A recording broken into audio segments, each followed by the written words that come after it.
The amazing rock cycle. Hey there, future geologists, Quartz Academy. Welcome you in this learning video.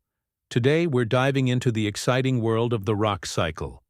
Ready to explore? Let's roll. Sedimentary rocks. Soft, sandy texture appears. Metamorphic rocks.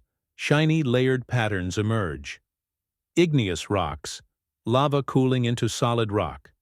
Each rock family has its own special story of how it forms and changes. First up, igneous rocks.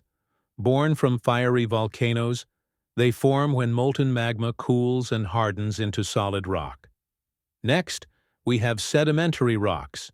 These form when tiny bits of sand, dirt, and minerals settle into layers over time. Finally, we have metamorphic rocks. These are rocks that get a makeover deep underground, thanks to heat and pressure. And here's the best part. The rock cycle never stops. Rocks keep transforming over and over in a never-ending journey.